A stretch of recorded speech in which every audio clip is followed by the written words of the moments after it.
All right, so I don't really want to start a war in the comments, but this video has to be made. If I'm just going to answer the question that's in the title, the answer is yes, you can lift a two-wheel drive. Peace. Nah, just kidding. We'll give you a little more than that.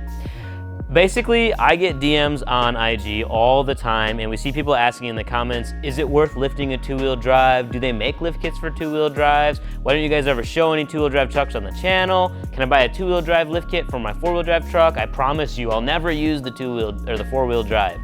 There are plenty of two-wheel drive truck owners out there, but not many in Wisconsin. It's super rare to find a two-wheel drive because we have some pretty terrible weather, and everyone buys a four-wheel drive truck. In Cali, on the other hand, a good portion of all the trucks are two-wheel drive. So I personally wouldn't buy a two-wheel drive truck if I had plans on lifting it, but that's purely because of where I live and what I like to do with my vehicles. There are some benefits to owning a two-wheel drive, most of which revolve around cost. They're cheaper to buy. The lift kits are usually cheaper. It's cheaper if you need to re-gear because you only have one differential, and it's easier to install a lift kit since you don't have a front diff to cut out and then drop down. When it comes to selection, you do have fewer options just because not as many people are lifting two-wheel drive trucks, but we still offer almost 400 kits for two-wheel drive trucks on our website. So it's definitely possible to lift a two-wheel drive truck. When it comes to installation and the differences in the kits themselves, you'll notice that the kits for most of the newer trucks are pretty similar. On the new GM 1500 trucks, the two-wheel drive and four-wheel drive trucks actually use the same suspension setup, so the two-wheel drive kit just doesn't include components to drop the front differential, basically.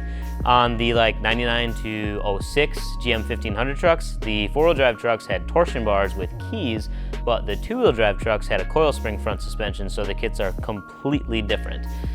Oftentimes you'll hear someone refer to a two-wheel drive lift kit as a spindle lift and a four-wheel drive kit as a knuckle lift. So spindles and knuckles are actually very similar. It's just the knuckles have a hole where your CV axle can come through, and a spindle is going to have an actual spindle where you slide the entire hub assembly and brake assembly onto.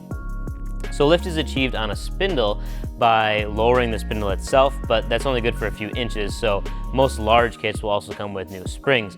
Remember that when you push the suspension down, you're pushing the truck up, and I think I'm probably just going to draw that so you can see what I'm talking about.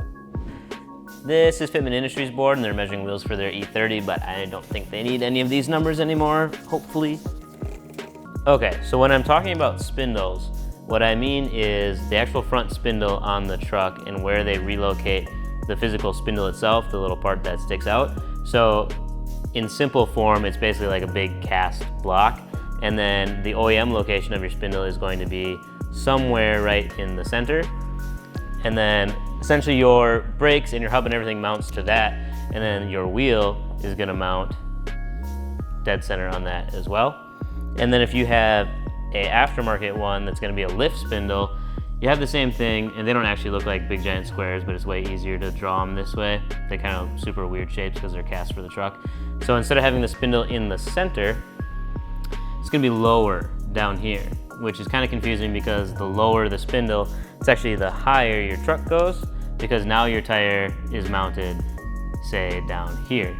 So if this was the same size tire, let me make it the same size-ish, because this is so much lower, the ground obviously doesn't go any lower, so you get to push this up, therefore your truck is sitting higher, and that's how a spindle lift works. And if you're wondering where Sean's been in all the videos, he's right there. Literally right there. All right, so back to the differences. A four-wheel drive knuckle achieves lift in a similar fashion. The lift knuckle also can only help so much. A majority of lift is going to come from larger struts or spacers on top of the factory struts. But the knuckles also have new mounting points for all your upper control arms and the tie rods and whatnot, so you don't mess up all your angles. Then the rest of the important bits are basically all about relocating your front diff and getting it dropped down. So if you've got a two-wheel drive truck and you want to lift it, go for it.